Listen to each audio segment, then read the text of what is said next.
नमस्कार मित्रांनो, या चॅनलवर तुमचं सर्वांचं स्वागत आहे। कथेला जास्तीत जास्त लाईक करा, शेअर करा आणि चॅनलला सबस्क्राईब करा। चला तर मग आता कथेला सुरुवात करू। नमस्कार मित्रांनो, माझे नाव गौरी आहे। माझे लग्न होऊन रोहनसोबत काही वर्षापूर्वी झाले होते। रोहनचे दुसरे लग्न होते। त्याच्या पहिल्या पत्नीचे काही आजाराने निधन झाले। रोहनला त्याच्या पहिल्या पत्नीपासून प्रिया नावाची एक मुलगी देखील आहे। मी या घरात आली तेव्हा प्रिया 15 वर्षाची होती। आता आमच्या लग्नाला 7 वर्षे झाली आहेत आणि प्रिया आता 21 वर्षाची आहे आणि काही दिवसापूर्वीच तिचे लग्न झाले आहे। प्रियाने लग्न झाल्यावर माझा नवरा नेहमीप्रमाणे मला गावातच सोडून शहरात गेला आणि मी पुन्हा माझ्या घरात एकटी पडले। रोहन प्रियाच्या लग्नासाठी काही दिवसांसाठी गावी परतला होता, पण इतके नातेवाईक आणि मित्र आले होते की मला त्यांच्यासोबत एकांतात वेळ घालवण्याची संधी मिळाली नाही। माझ्या सासरच्या घरी पोहोचल्यानंतर मला माझी मुलगी प्रियाचा फोन आला। तेव्हा ती म्हणाली, आई मी इथे खूप चांगली आहे आणि या लग्नात मी खूप आनंदी आहे। माझा नवरा माझ्यावर खूप प्रेम करतो आणि त्याला माझी सर्व वेळ माझ्यासोबतच घालवायचा आहे। तो मला क्षणभरही एकटे सोडत नाही। प्रियाने सांगितलेल्या सर्व गोष्टी ऐकून मला खूप आनंद झाला की निदान माझ्या मुलीला तरी चांगले घर मिळाले, कारण तिच्या लग्नासाठी आमची शेती गहाण ठेवली होती। आता आमच्या डोक्यावर खूप कर्ज होतं। माझे पती म्हणतात की ते शहरात काम करून हळूहळू सर्व कर्ज फेडतील। लग्न करून मी या घरात आले तेव्हा प्रिया खूप लहान होती आणि त्यामुळेच त्या प्रियाला आईचे प्रेम मिळावे म्हणून रोहनने दुसरं लग्न केले होते। मी तिच्या आई नसलेल्या मुलीला माझ्या स्वतःच्या मुलीसारखे वाढवले होते आणि तिला खूप प्रेम दिले होते। मी तिची सावत्र आई आहे हे मी तिला कधीच कळू दिले नाही। मलाही प्रियाकडून खूप प्रेम मिळालं होतं, पण लग्नाच्या पहिल्या रात्री रोहनने मला जे सांगितलं ते ऐकून माझ्या डोळ्यात पाणी आलं। लग्नाच्या पहिल्याच रात्री माझा नवरा माझ्याशी असं काही बोलेल याची मी कल्पनाही करू शकले नव्हते। त्याने सांगितले होते की त्याच्या पहिल्या पत्नीवर खूप प्रेम होते आणि त्याला दुसरे लग्न करायचे नव्हते, पण त्याच्या आईने त्याच्यावर खूप दबाव टाकला, त्यामुळे त्याला पुन्हा लग्न करावे लागले। माझ्या पतीची पहिली पत्नी सोनाली वारल्यापासून माझे पती शहरात राहू लागले आणि गावात सर्व कामे व शेतीतील जबाबदारी माझ्या सासू सासऱ्यांकडे होती। माझ्या पतीला जेव्हा कधी सुट्टी मिळायची तेव्हा ते माझ्याकडे यायचे, पण तो निघून गेल्यावर त्यांच्या प्रेमाच्या आतुरतेने मी एकाकी रात्र काढायची। लग्नानंतर 1 वर्षातच मी गरोदर राहिली आणि मला मुलगा झाला। जेव्हा मला माझ्या पतीशिवाय राहावेसे वाटत नव्हते तेव्हा मी त्याला म्हणायचे की त्याने मलाही शहरात घेऊन जा, मला त्याच्यासोबत राहायचे आहे। मला एकटे राहणे आवडत नसले तरी ते म्हणायचे की मी शहरातील इतक्या लोकांचा खर्च भागवू शकत नाही, त्यामुळे तू मुलांना घेऊन गावात राहा, जेणेकरून त्यांना गावातच शिक्षण घेता येईल। स्वतः दर महिन्याला माझे पती यायचे, पण काही दिवस यायचे आणि परत जायचे। त्याचप्रमाणे माझे तारुण्य हळूहळू एका अंगठीत गेले आणि आता मी 34 वर्षाची आहे। प्रियाच्या लग्नानंतर काही दिवसांनी माझ्या नवऱ्याने मला फोन केला आणि म्हणाला, गौरी मोठा त्रास झाला आहे, मी माझी नोकरी गमावली आहे आणि मला कुठेही काम मिळत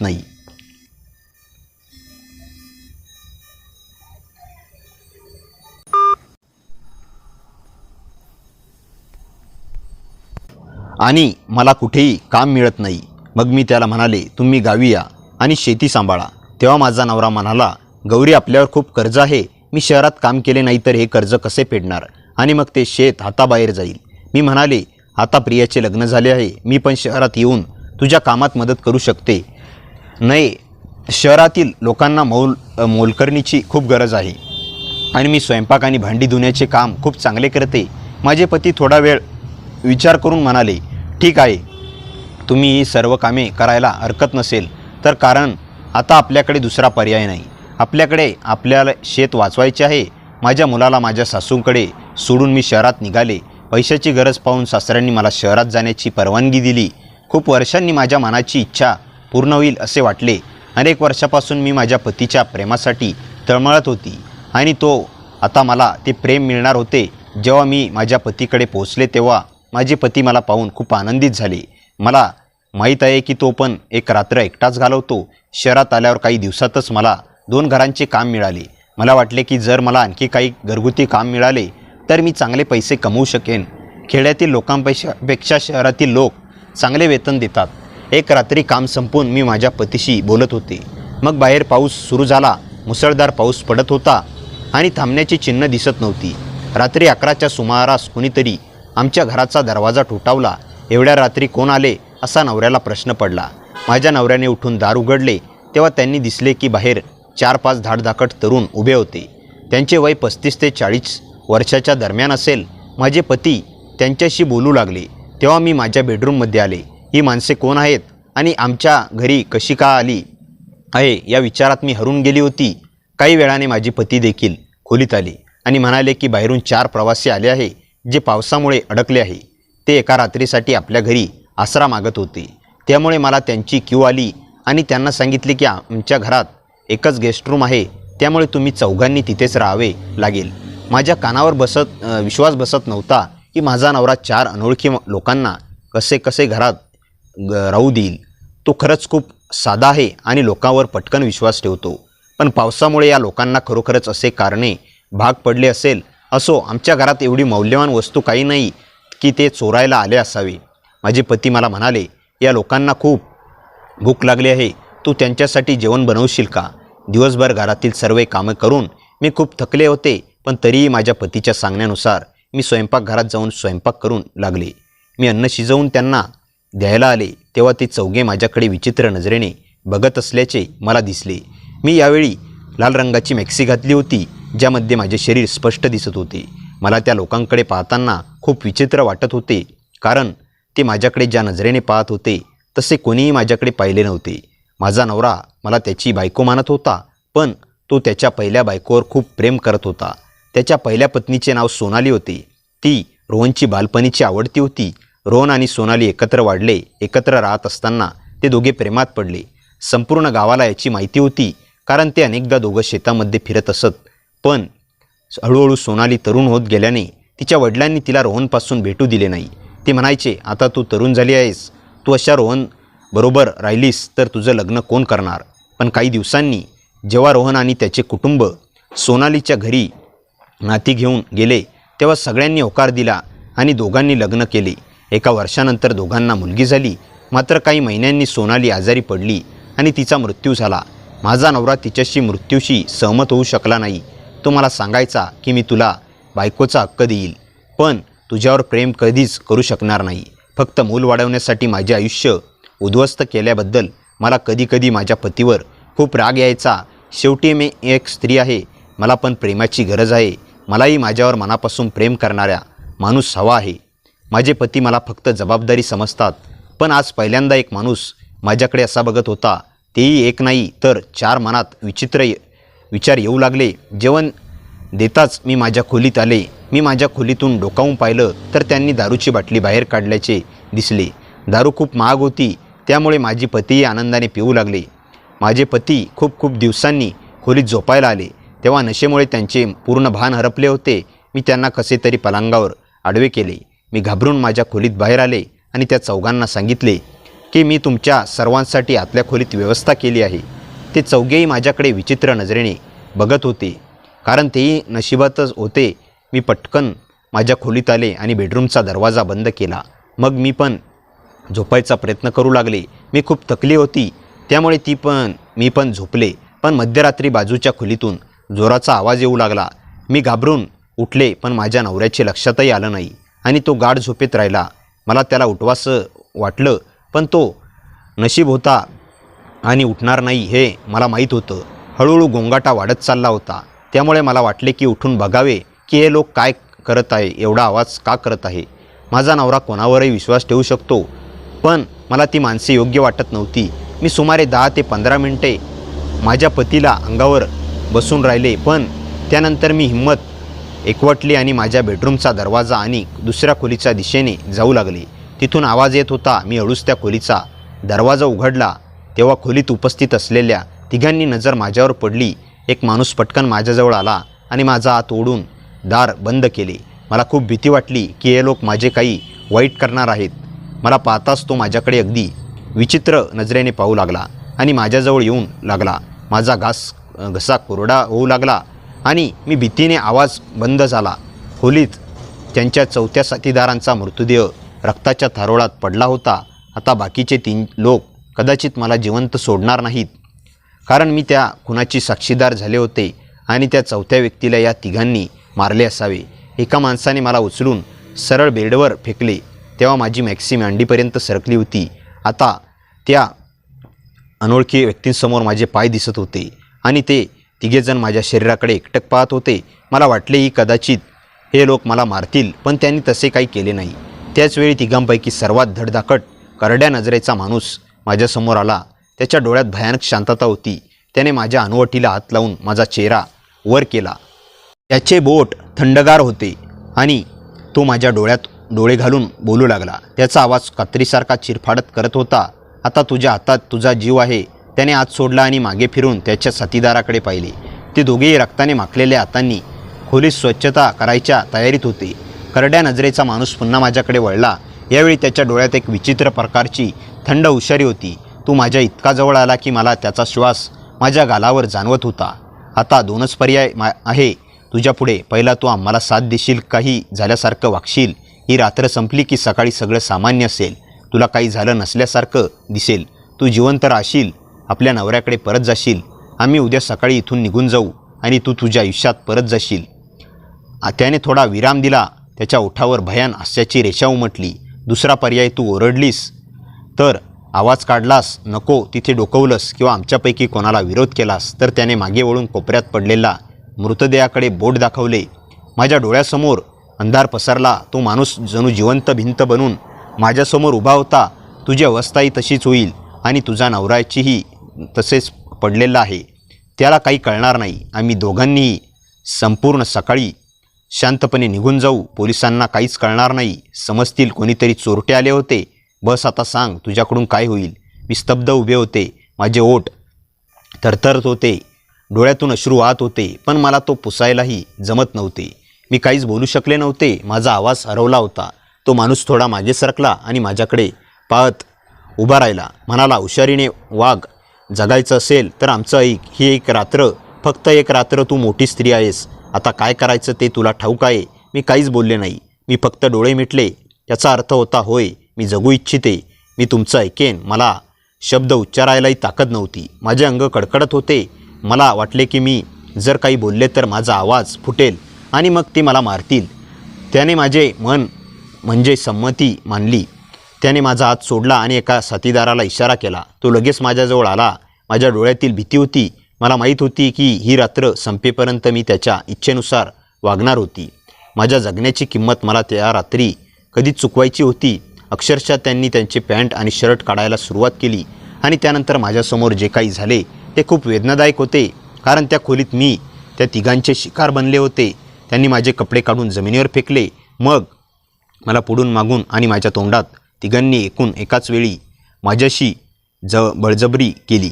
माझ्या किंचाळ्या रात्रभर गुंजत राहिल्या. जे मला आयुष्यभर हवे असे वाटले होते ते 3 अनोळखी व्यक्तींकडून मला माझ्या इच्छेविरुद्ध मिळत होते. माझ्या चेहऱ्यावरचे भाव बदलले होते. कधी मला भीती वाटत होती तर कधी बरे वाटत होते.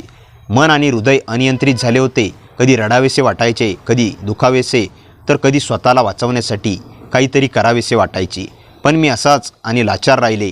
जर मी त्यांना नकार दिला तर ते मलाही मारतील, कारण त्यांनी आधीच खून केला होता. त्यानंतर एका व्यक्तीने उठून मृतदेह ब्लँकेटमध्ये गुंडाळला आणि घराबाहेर फेकून गाडीत ठेवला.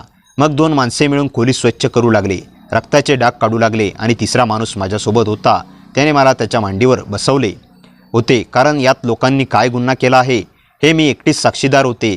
सगळे स्वच्छ झाले आणि नेटके झाल्यावर तेही तिघे माझ्याकडे परत आले आणि मला वाटले की मी ओरडले तर माझा नवरा खोलीतून मला वाचवेल. पण या लोकांनी माझ्या नवऱ्यालाही मारले. तर मी हा सगळा विचार करत असताना अचानक एका माणसाने माझ्या तोंडावर काही ठेवले आणि मला बेशुद्ध केले. त्यानंतर काय झाले मला माहीत नाही. सकाळी जेव्हा माझे डोळे उघडले तेव्हा माझ्या स्वतःच्या बेडरूममध्ये होते आणि मी तीच लाल मॅक्सी घातली होती जी मी रात्री घातली होती आणि माझ्या बाजूला लाखो रुपये पडले होते. माझ्या पतीला मला सांगितले की ती माणसं निघून गेली आहेत. आता सकाळचे 10 वाजले आहेत. बराच वेळ झोपले आहेस. गौरी, आज तुला कामावर जायचे नाही का? मला काही समजत नव्हते. तेव्हा माझ्या पतीने सांगितले की निघताना त्यांनी आपल्याच 5 लाख रुपये दिले होते. हे ऐकून माझा विश्वास बसत नव्हता. माझे पती म्हणाले की मला पैसे घ्यायचे नव्हते, पण आपण त्या लोकांना मदत केली होती आणि जणू या पैशाचीच त्यांनी आपल्या चौथ्या साथीदाराची हत्या केली की काय असा प्रश्न पडला. शेवटी त्या लोकांनी इतके पैसे का दिले? हे पैसे मी बँकेत जमा करीन असे माझे पती म्हणाले. यामुळे माझे सर्व कर्ज निघून जातील. आणि माझे पती निघून जाताच मी रडायला सुरुवात केली. मला जे काही झाले होते मी लगेच उठून दुसऱ्या खोलीत गेले आणि मग माझे कपडे घालून लगेच दुकानात गेले. खोली स्वच्छ करण्यासाठी मी वेगवेगळे केमिकल्स विकत घेतली. त्यानंतर जिथे जिथे रक्ताचे डाग होते तिथे तिथे मी खोली नीट घासून स्वच्छ केली. मी बेडशीटही नीट धुतली. संपूर्ण घराची पूर्ण साफसफाई करून मी स्वतःला काही अन्न शिजवू लागली. तोपर्यंत माझे पती आले. त्यांनी मला विचारले की तू अजून कामावर गेली नाहीस का? मी त्याला सांगितले की मला बरे वाटत नाही आणि मला चालतानाही येत नाही. पण दुसऱ्या दिवशी शनी माझे पती दुसऱ्या खोलीत गेले आणि मला ओरडून बोलवून घेतले. मला खूप भीती वाटत होती की माझ्या पतीला काहीतरी सापडलं असावं. मी त्यांच्याकडे आले तेव्हा तो म्हणाला, आता तुला काम करायची गरज नाही. माझ्या हृदयाचे ठोके खूप वेगाने वाढले होते. गौरीच्या हृदयाचे ठोके इतके वाढले होते की तिला स्वतःचा श्वास ऐकू येत होता. रोहनच्या चेहऱ्याकडे पाहण्याची तिची हिंमत होत नव्हती. तिच्या मनात एकच भीती होती, त्याला सगळं समजलं तर, आणि समजलं नाही तर मी हे आयुष्यभर कसं लपवणार. रोहन तिच्यासमोर शांतपणे उभा राहिला आणि म्हणाला, गौरी, आता तुला काम करण्याची गरज नाही. त्या लोकांनी तुला दिलेल्या पैशामुळे आपलं कर्ज जवळजवळ संपेल. मी उद्यापासून नवीन नोकरी शोधणार आहे. तू काही दिवस आराम कर. हे ऐकताच गौरीच्या डोळ्यात अश्रू आले. पण त्या अश्रूमागचं खरं कारण रोहनला समजलं नाही. त्याला वाटलं की पत्नी आनंदाने रडत आहे. त्या रात्री गौरीला क्षणभरही झोप लागली नाही. डोळे मिटले की तिला रक्ताने माखलेली खोली, मृतदेह आणि त्या तिघांचे धमकी देणारे चेहरे आठवत होते. ती घाबरून पुन्हा उठून बसत होती. रोहनने अनेकदा विचारले, तुझी तब्येत ठीक आहे ना? पण प्रत्येक वेळी ती फक्त हो एवढेच उत्तर देत होती. दुसऱ्या दिवशी सकाळी गौरीने घर आवरत असताना तिच्या पलंगाखाली एक छोटी धातूची साखळी दिसली. ती त्या अनोळखी माणसांपैकी कोणाची तरी असावी असे तिला वाटले. ती साखळी हातात घेताच तिच्या अंगावर काटा आला. ही गोष्ट पोलिसांना सांगावी का असा विचार तिच्या मनात आला. पण लगेच त्या धमक्या तिच्या कानात घुमू लागल्या. काही दिवसांनी वर्तमानपत्रात एक बातमी छापून आली. शहराबाहेरील जंगलात एका अज्ञात व्यक्तीचा मृतदेह सापडल्याची माहिती त्यात होती. पोलिसांनी खुनाचा गुन्हा दाखल करून तपास सुरू केला होता. ही बातमी वाचताच गौरीच्या हातातून वर्तमानपत्र खाली पडले. तिच्या मनात खात्री झाली की तिने त्या रात्री जे पाहिले होते त्याचाच हा संबंध असावा. संपूर्ण दिवस ती अस्वस्थ राहिली. शेवटी संध्याकाळी तिने धैर्य एकवटले आणि रोहनला म्हणाली, मला तुझ्याशी एका महत्त्वाच्या गोष्टीबद्दल बोलायचं आहे. रोहन तिच्याकडे आश्चर्याने पाहू लागला. काय झालं? गौरी काही क्षण शांत राहिली. तिने खोल श्वास घेतला आणि त्या रात्री घडलेल्या घटनांपैकी तिला सुरक्षितपणे सांगता येतील अशा गोष्टी सांगायला सुरुवात केली. ते लोक संशयास्पद होते. रात्री मोठा गोंधळ झाला. तिने रक्त पाहिले आणि तिला जीवाची धमकी देण्यात आली होती. मात्र भीतीमुळे ती तेव्हा काहीच बोलू शकली नव्हती. हे ऐकून रोहनच्या पायाखालची जमीन सरकली. त्याने क्षणही न दवडता गौरीला जवळच्या पोलीस ठाण्यात जाण्याचा सल्ला दिला. सुरुवातीला गौरी घाबरत होती, पण रोहन तिच्यासोबत ठामपणे उभा राहिला. पोलिसांनी तिचा जबाब नोंदवला. गौरीने सापडलेल्या धातूची साखळी पुरावा म्हणून दिली. घरातील काही ठिकाणाहून वैज्ञानिक तपासणीसाठी नमुने घेण्यात आले. तपास जसजसा पुढे गेला तसतसे त्या चौघांची खरी ओळख समोर येऊ लागली. ते एका गुन्हेगारी टोळीशी संबंधित असल्याचा संशय पोलिसांना आला. काही आठवड्यांच्या शोधानंतर पोलिसांनी त्या टोळीतील 2 आरोपींना दुसऱ्या राज्यातून अटक केली. चौकशीत अनेक धक्कादायक गुन्ह्यांचा उलगडा झाला. गौरीची साक्ष आणि तिने जपून ठेवलेला पुरावा तपासात महत्त्वाचा ठरला. प्रकरण न्यायालयात गेले. दीर्घ सुनावणीनंतर उपलब्ध पुरावे, वैज्ञानिक अहवाल आणि साक्षी यांच्या आधारे दोषींना शिक्षा सुनावण्यात आली. या सर्व काळात गौरीला त्या भीषण प्रसंगाच्या मानसिक जखमांमधून बाहेर पडण्यासाठी समुपदेशनाची मदत घ्यावी लागली. रोहनलाही आपल्या पत्नीच्या वेदना समजल्या. त्याने तिची माफी मागितली की त्या रात्री निष्काळजीपणाने अनोळखी लोकांना घरात थारा देण्याचा निर्णय चुकीचा होता. काळ पुढे सरकत गेला. जखमा पूर्णपणे भरल्या नाहीत, पण गौरीने भीतीत जगण्याऐवजी सत्याच्या बाजूने उभे राहण्याचा निर्णय घेतला. तिला जाणवले की गुन्हा लपवल्याने गुन्हेगार अधिक धाडसी होतात, पण धैर्याने आवाज उठवल्यास न्याय मिळू शकतो.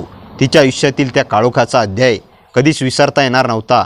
पण त्यानंतर तिने स्वतःला उभे करण्याचा निर्धार केला. त्या रात्रीनंतर गौरी पूर्णपणे बदलली होती. तिच्या चेहऱ्यावरचं हसू हरवलं होतं. ती घरातील सगळी कामं पूर्वीसारखीच करत होती, पण तिच्या मनात सतत भीती वादळ घोंगावत होतं. रोहनला तिच्यात झालेला हा बदल जाणवत होता. सुरुवातीला त्याला वाटलं की शहरातील कष्ट, कर्जाची चिंता आणि सततचं काम यामुळे ती थकली असेल. पण दिवसागणिक तिच्या डोळ्यात वाढत चाललेलं दुःख त्याला अस्वस्थ करू लागलं. एके रात्री तो शांतपणे तिच्याजवळ बसला. गौरी नेहमीप्रमाणे गप्प होती. रोहनने हळूच तिचा हात हातात घेतला. अनेक वर्षानंतर त्याने पहिल्यांदाच इतक्या आपुलकीने तिच्याकडे पाहिलं. तो मंद आवाजात म्हणाला, गौरी, मी तुला कधीच समजून घेतलं नाही. तू या घरासाठी, माझ्या मुलीसाठी, माझ्या आईवडिलांसाठी आणि माझ्यासाठी आयुष्यभर झटत राहिलीस. पण मी तुला फक्त जबाबदारी समजत राहिलो. तुझ्या डोळ्यात किती स्वप्न होती ते पाहण्याचाही मला फुरसत नव्हती. हे शब्द ऐकताच गौरीच्या डोळ्यातून अश्रू तरळले. इतक्या वर्षात पहिल्यांदाच रोहन तिच्या मनाशी बोलत होता. तिने काहीच उत्तर दिलं नाही, पण तिच्या थरथरणाऱ्या हातांनी त्याचा हात घट्ट पकडला. त्या शांत स्पर्शात अनेक वर्षाचं न बोललेलं दुःख विरघळलं होतं. रोहन पुढे म्हणाला, मी आजही भूतकाळाच्या सावलीत जगत होतो, पण आता मला समजलं आहे की माझ्यासोबत प्रत्येक कठीण क्षणी उभी राहणारी व्यक्ती तू आहेस. तू माझ्यावर कोणतीही अट न ठेवता प्रेम केलंस आणि मी तुला मात्र कधीच तुझ्या हक्काचं प्रेम देऊ शकलो नाही. मला माफ करशील? गौरीच्या डोळ्यातून अश्रू ओघळले. तिने हलकेच मान डोलावली. त्या क्षणी दोघांमध्ये शब्दांपेक्षा शांततेनेच अधिक संवाद साधला. त्या दिवसानंतर रोहनमध्ये हळूहळू बदल दिसू लागला. तो कामावरून घरी आला की आधी गौरीची विचारपूस करू लागला. तिच्यासोबत बसून चहा पिऊ लागला. अनेक वर्षांनी ते दोघे संध्याकाळी छतावर बसून गप्पा मारू लागले. गावातील जुन्या आठवणी, प्रियाचं बालपण, भविष्याची स्वप्न, सगळ्यावर ते मनमोकळेपणानं बोलू लागले. ते दिवशी रोहन गौरीसाठी तिच्या आवडीच्या रंगाची साडी घेऊन आला. साडी तिच्या हातात देताना तो हसत म्हणाला, आजवर तुला काही दिलंच नाही. ही मोठी भेट नाही, पण मनापासून आहे. गौरीने साडी छातीशी घट्ट धरली. तिच्यासाठी त्या साडीची किंमत पैशाची नव्हती. ती रोहनच्या बदललेल्या मनाची साक्ष होती. त्या रात्री घराच्या गच्चीवर थंड वारा वाहत होता. आकाशात असंख्य तारे चमकत होते. दोघे बराच वेळ शांतपणे बसून आकाशाकडे पाहत राहिली. रोहनने हळूच गौरीचा हात हातात घेतला आणि म्हणाला, उरलेलं आयुष्य नव्याने सुरू करूया. यावेळी भूतकाळाच्या सावलीत नाही, तर एकमेकांच्या विश्वासात. गौरीच्या ओठावर अनेक वर्षांनी खरं हास्य उमटलं. तिच्या मनात अजूनही काही जखमा होत्या. काही आठवणी अजूनही वेदना देत होत्या, पण त्या जखमावर आता विश्वासाची फुंकर होती. त्या रात्री दोघांनी कोणतीही मोठी शपथ घेतली नाही. फक्त एकमेकांच्या हातात हात ठेवून शांतपणे भविष्याकडे पाहण्याचा निर्णय घेतला. अनेक वर्षांच्या दुराव्यानंतर त्यांच्या नात्यात पुन्हा जिव्हाळा, विश्वास आणि प्रेम हळूहळू फुलू लागलं. त्यांना समजलं होतं की खरं प्रेम मोठ्या शब्दात नसतं. ते रोजच्या छोट्या काळजीत, एकमेकांना दिलेल्या आधारात आणि कोणत्याही संकटात हात न सोडण्याच्या वचनात असतं.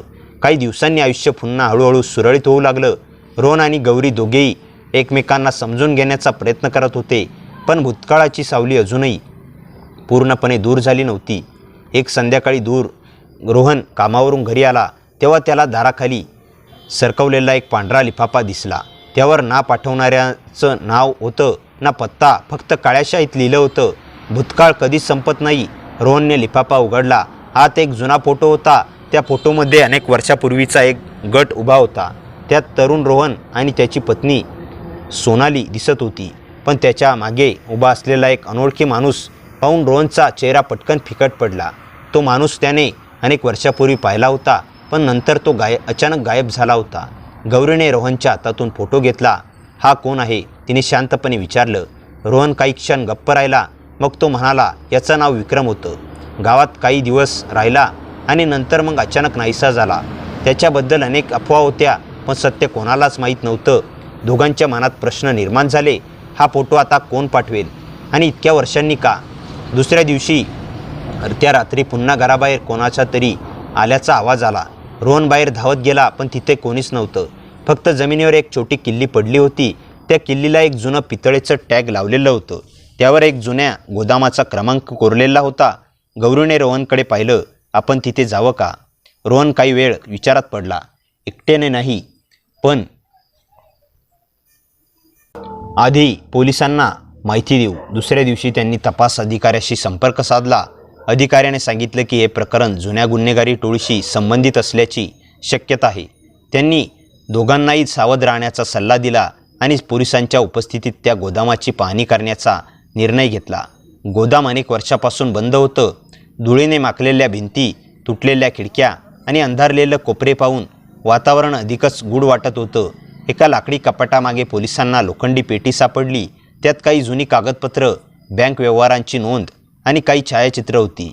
त्या कागदपत्रांमुळे एका मोठ्या आर्थिक गुन्ह्याचा धागा समोर येऊ लागला. तपास पुढे सरकत असताना रोहन आणि गौरीला समजलं की काही लोक अजूनही हे पुरावे नष्ट करण्याचा प्रयत्न करत आहेत. त्यामुळे पोलिसांनी दोघांची सुरक्षा वाढवली. या सर्व धावपळीत एक गोष्ट मात्र बदलली नव्हती. रोहनचा गौरीवरील विश्वास. प्रत्येक निर्णयात तो तिचं मत विचारू लागला. संकट समोर असलं तरी ते आता एकटे नव्हते. ते एकमेकांच्या सोबतीने उभे होते. एका शांत रात्री गच्चीवर बसून रोहन म्हणाला, पूर्वी मला वाटायचं की धैर्य म्हणजे भीती नसणं, पण आता समजलं भीती असूनही आपल्या माणसाचा हात न सोडणं म्हणजे खरं धैर्य. गौरी हलकस असली आणि विश्वास. रोहन तिच्याकडे पाहत म्हणाला, विश्वास म्हणजे प्रत्येक उत्तर माहीत असणं नाही, उत्तर मिळेपर्यंत एकमेकांसोबत उभं राहणं. थंड वाऱ्याची झुळूक त्यांच्या चेहऱ्यावरून गेली. समोर अजूनही अनेक प्रश्न होते, अनेक रहस्य उलगडायची होती, पण आता त्यांना त्याची भीती वाटत नव्हती. कारण अनेक वर्षानंतर त्यांनी एकमेकांत हरवलेला आधार पुन्हा शोधला होता आणि यावेळी कोणतंही संकट त्यांना सहजपणे वेगळं करू शकणार नव्हतं. दुसऱ्या दिवशी सकाळी तपास अधिकारी रोहन आणि गौरीला पुन्हा त्या गोदामात घेऊन गेले. मागच्या दिवशी सापडलेल्या लोखंडी पेटीतील कागदपत्रांचा बारकाईने अभ्यास सुरू केला. काही कागदांवर जुन्या जमिनींचे व्यवहार, खोट्या नावांनी उघडलेली बँक खाती आणि मोठ्या रकमेची देवाणघेवाणीच्या नोंदी होत्या. तपास अधिकारी म्हणाले, हे फक्त आर्थिक फसवणुकीचं प्रकरण नाही. या कागदपत्रांच्या मागे अनेक वर्षापासून कार्यरत असलेले मोठं जाळं असण्याची शक्यता आहे. तेवढ्यात एका फाईलमधून एक जुनं पत्र खाली पडलं. पत्रावर सोनालीचं नाव पाहताच रोहनचा श्वास रोखला गेला. थरथरत्या हातांनी त्यांनी ते उघडलं. पत्र पूर्ण नव्हतं. काही भाग फाटलेला होता. वाचता येणाऱ्या ओळींमध्ये लिहिलं होतं, जर माझ्यासोबत काही अनर्थ झाला तर तो अपघात समजू नका. काही लोक आपल्या जमिनींसाठी कोणत्याही थराला जाऊ शकतात. रोहनच्या हातातून पत्र खाली पडलं. त्याच्या डोळ्यात अविश्वास स्पष्ट दिसत होता. इतकी वर्षे सोनालीचा मृत्यू हा केवळ आजारामुळे झाला अशी त्याची समजूत होती, पण या पत्रामुळे त्यांच्या मनात नवे प्रश्न निर्माण झाले. गौरीने शांतपणे ते पत्र उचललं आणि रोहनच्या खांद्यावर हात ठेवला. सत्य कितीही उशिरा समोर आलं तरी त्याला सामोरं जायचंच, ती हळू आवाजात म्हणाली. तपास अधिकाऱ्यांनी पत्र पुरावा म्हणून जप्त केलं आणि जुन्या वैद्यकीय नोंदी, गावातील साक्षीदार आणि त्यांना त्या काळातील व्यवहारांचा तपास पुन्हा सुरू करण्याचा निर्णय घेतला. त्या रात्री रोहनला झोप लागली नाही. तो बराच वेळ घराच्या गच्चीवर एकटाच बसून राहिला. गौरी त्याच्याजवळ आली. काही क्षण दोघेही शांत होते. मग रोहन म्हणाला, मी भूतकाळात इतका अडकून पडलो होतो की वर्तमानात माझ्यासमोर उभे असलेल्या व्यक्तींकडे पाहिलेच नाही. गौरीने त्याच्याकडे पाहिलं पण काहीही बोलली नाही. रोहन पुढे म्हणाला, तू माझ्यासाठी कितीही सहन केलंस याची मला जाणीव होते आहे. तू निस्वार्थपणे या घराला आधार दिलास. गौरीच्या डोळ्यात पुन्हा अश्रू आले, पण यावेळी ते दुःखाचे नव्हते. ते अनेक वर्षाच्या न बोललेल्या भावना हलक्या होत असल्याचे अश्रू होते. दुसऱ्या दिवशी सकाळी तपास अधिकाऱ्याचा फोन आला. गोदामाजवळील एका जुन्या CCTV कॅमेऱ्याच्या संग्रहित नोंदीत एक संशयित वाहन दिसल्याची माहिती त्यांना दिली. वाहनचा मागोवा घेतल्यानंतर पोलिसांना शहराबाहेरील एका निर्जन बंगल्याचा पत्ता मिळाला. पोलिसांनी त्या ठिकाणी छापा टाकला. तिथे काही महत्त्वाची कागदपत्रे आणि बनावट ओळखपत्र जप्त करण्यात आली. मात्र मुख्य संशयित पसार झाला होता.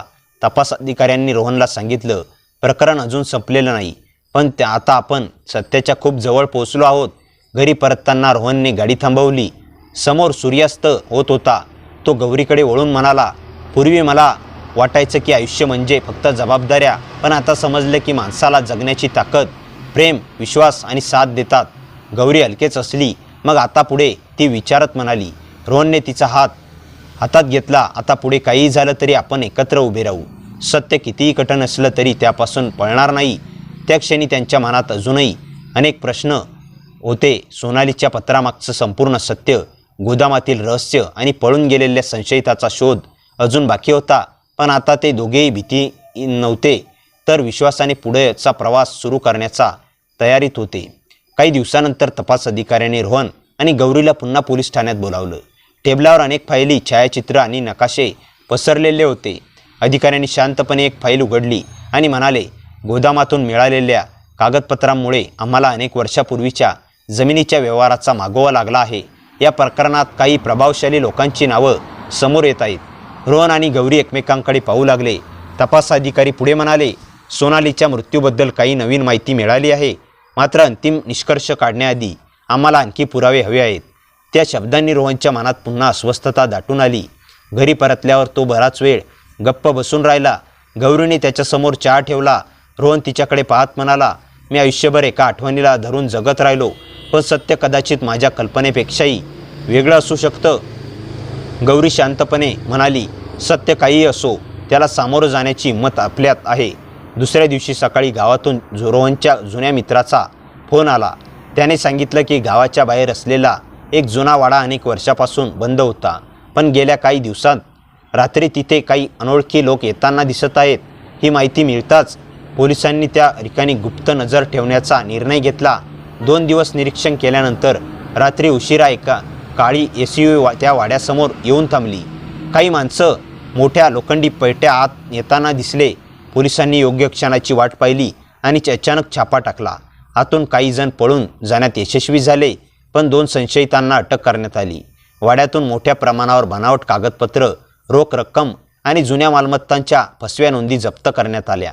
चौकशीदरम्यान एका आरोपीने कबूल केलं की अनेक वर्षापूर्वी गावातील काही लोकांवर दबाव टाकून त्यांच्या जमिनी हस्तगत करण्याचं मोठं रॅकेट चाललं होतं. मात्र या कटाचा सूत्रधार अजूनही फरार होता. त्याच रात्री गौरीच्या मोबाईलवर अज्ञात क्रमांकावरून एक संदेश आला. तुम्ही जितकं सत्याजवळ जाल तितका धोका वाढेल. संदेश पाहून गौरीच्या चेहऱ्यावर चिंता उमटली. तिने तो संदेश रोहनला दाखवला. रोहनने तत्काळ तो पोलीस तपास अधिकाऱ्यांकडे पाठवला. अधिकाऱ्यांनी सुरक्षा वाढवण्याचा निर्णय घेतला.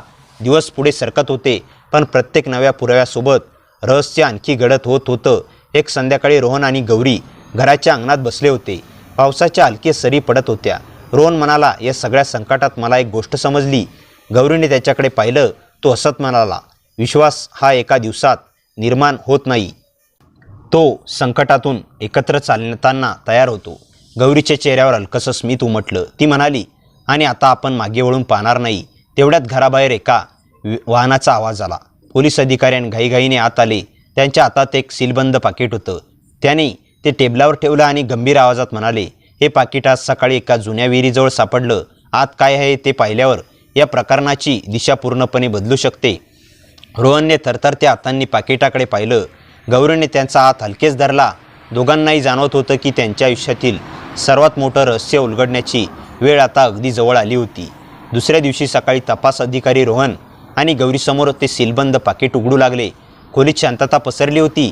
पाकिटातून काही जुनी कागदपत्रे, एक वही आणि एक पेनड्राईव्ह बाहेर काढण्यात आली.